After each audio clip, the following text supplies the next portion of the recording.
the social model of disability is very powerful, and it's very important to understand. This model kind of grew in the late 1980s, 1990s. In the early 1990s, it kind of really came and had a powerful impact on a whole variety of different communities. The social model basically says that disability is the experience of discrimination. So I have this characteristic called impairment, whatever it might be. And as a result of that impairment, the social kind of milieu around me discriminates against me because I have that form of impairment. And once again, as I said in the last video about the medical model, the experience of people cannot be wholly explained on the basis of their functional impairment, their disability, right? What else can help to explain it?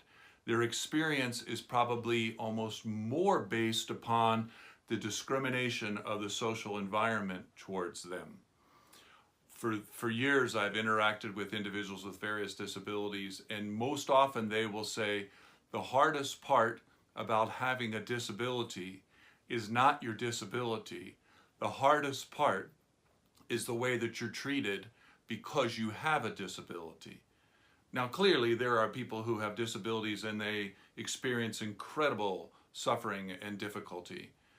But by and large, the experience of people with disabilities is mild. And people will say, once again, the hardest part about having a disability is not the disability, it's the way you're treated because you have a disability. So the question would be, how can I change that social environment? How can I change that social environment so it's more accepting of people, it's not as discriminatory of people? That is something that is possible to do. I may not be able to help you to get past seizures, that you may continue to have seizures, or I may not be able to help you to where you no longer need to use a wheelchair or you no longer experience intellectual disability. I may not be able to change those things, but I absolutely could change the social environment so that it does not treat you in a manner that is discriminating, but that treats you in a manner that is respectful, in a manner that is reflective of God's call in the Christian community to love our neighbors. That's one of the hardest things for me, is that we in the Christian community, we have been told to love our neighbors.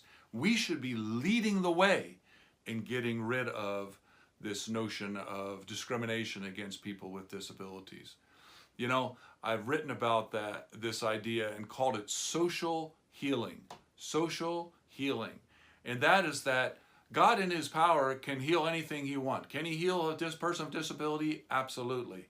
I personally have not seen that, but I absolutely believe that God has the ability to do that.